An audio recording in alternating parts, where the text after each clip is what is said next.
বন্ধুরা, আজকে ভোলা মাছ বানাবো। ভোলা মাছের জন্য কয়েকটা ভোলা মাছ নিয়েছি। ভোলা মাছগুলো বেশ কেটে পরিষ্কার করে ধুয়ে নিয়ে নুন হলুদ মাখিয়ে নিলাম।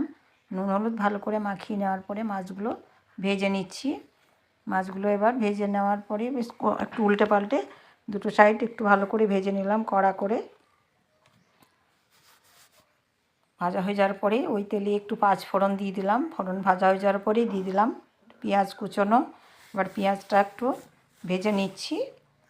পেঁয়াজটা একটু নাড়িয়ে ভেজে নিলাম। ভাজা হয়ে যাওয়ার পরে দিয়ে দেবো টমেটো কুচোনো আর কয়েকটা চেরা কাঁচা লঙ্কা দিয়ে আবারও একটু বেশ নাড়িয়ে নিলাম। নিয়ে নরম হয়ে যাওয়ার পরেই নুন আর হলুদ দিয়ে দিলাম। নুন হলুদ দেওয়ার পরেই দিয়ে দেব বেটে রেখেছি সর্ষে রসুন আর অল্প একটু জিরে, সেই মশলাটা দিয়ে দিলাম। মশলাটা দেওয়ার পরে আবার একটু বেশ ভালো করে নাড়িয়ে নিলাম।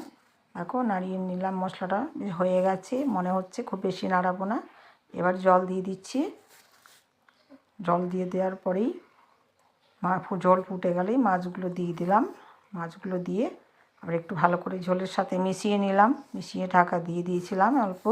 এবার ধনেপাতা দিয়ে নাবিয়ে